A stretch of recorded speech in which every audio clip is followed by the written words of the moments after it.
नमस्कार, मैं सुजीत कुमार और आप देख रहे हैं जनहित मुद्दा आपके मुद्दे। अभी मैं वीर कुंवर सिंह विश्वविद्यालय आरा में हूँ, उसके कैंपस में, और हमारे साथ डॉक्टर अमरीश राय, ये यहाँ प्रोफेसर हैं ज्योग्राफी डिपार्टमेंट में, और यह अंतर्राष्ट्रीय जनसंख्या विज्ञान संस्थान मुंबई से इन्होंने रिसर्च किया है। तो चूँकि बिहार में जिस प्रकार से जाति जनगणना प्रारंभ की गई है, तो सर इस पे आपका क्या मत है? देखिए, इसके दो तीन पहलू हैं। पहला पहलू तो आप इसका जो कानूनी आप दायरे में देखेंगे तो जहाँ तक मैं समझता हूँ कि बिहार सरकार को या किसी भी राज्य सरकार को यह वैधानिक रूप से पावर नहीं है कि वो कोई जनगणना, किसी भी स्तर की जनगणना को करा सके। जहाँ तक जातीय जनगणना की बात है, जो नीतीश कुमार जी की सरकार करा रही है, तो ऐसा प्रयास कर्नाटक में भी हुआ था, लेकिन जनगणना हुआ, लेकिन उसकी रिपोर्ट आज तक जारी नहीं की गई। जनगणना को अगर आप देखिए तो 1881 से जनगणना शुरू हुई है भारत में, और 1931 तक जो है जाति जनगणना किया गया, और 1931 का लास्ट जनगणना है जिसमें जाति जनगणना के डेटा को डिसेमिनेट किया गया, पब्लिक में लाया गया।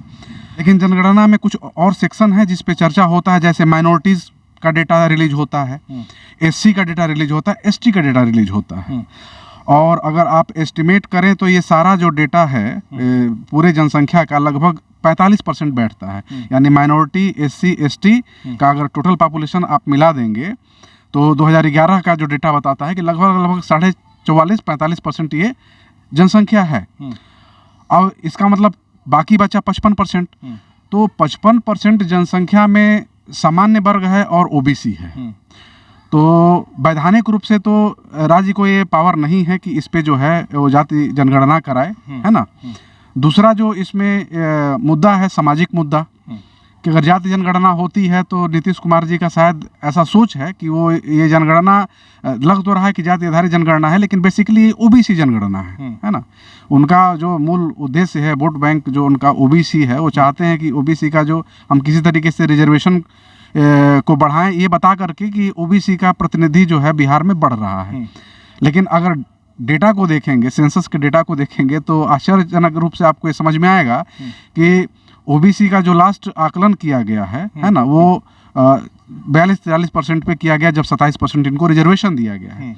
लेकिन जैसा मैंने बताया कि 45% जो है कि एससी, एसटी और माइनॉरिटी का है, बचा 55%। तो 55% में लगभग आज के डेट में 17-18% सामान्य की जो है जनसंख्या है बिहार में। तो इसका मतलब कि अगर ओबीसी के लिए फिर ये 40% से नीचे उनकी संख्या आ जाती है।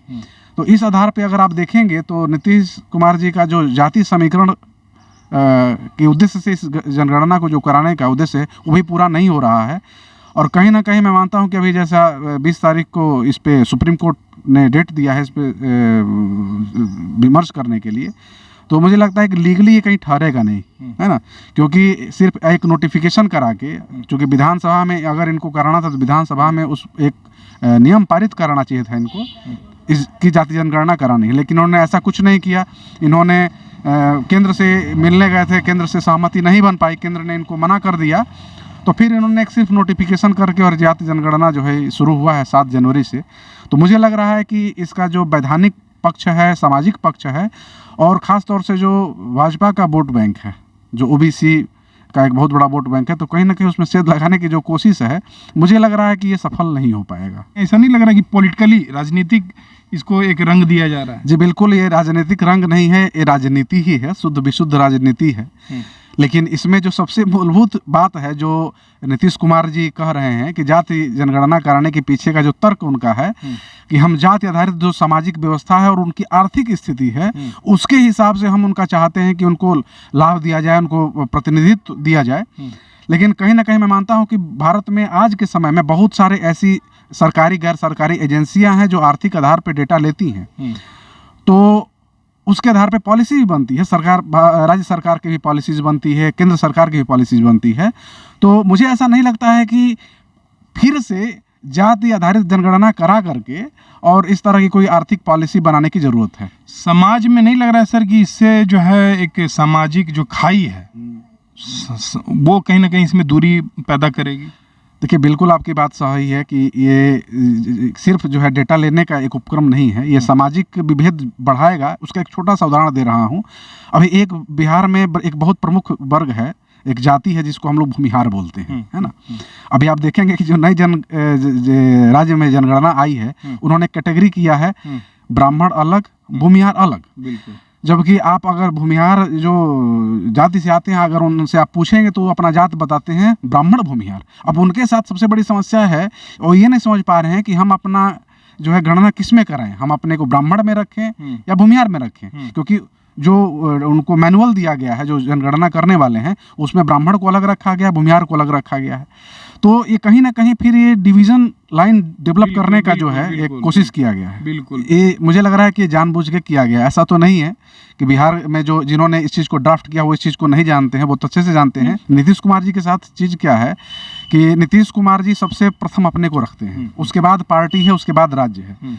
ये अलग विषय है कि वो प्रोजेक्ट करते हैं कि हम राज्य के लिए कर रहे हैं, पार्टी के लिए कर रहे हैं, लेकिन राज्य और पार्टी सेकेंडरी है। प्राइमरी जो उनका ऑब्जेक्टिव है कि जो उनकी अपनी ज़मीन खिसक रही है राजनीति से। आप जैसा देख रहे हैं माहौल जो बन रहा है कि आरजेडी किस तरीके से जदयू पे हावी हो रहे हैं और नीतीश जी पे हावी हो रही है। भाजपा ने भी अपना जो है तमाम समीकरण लगा के रखा है।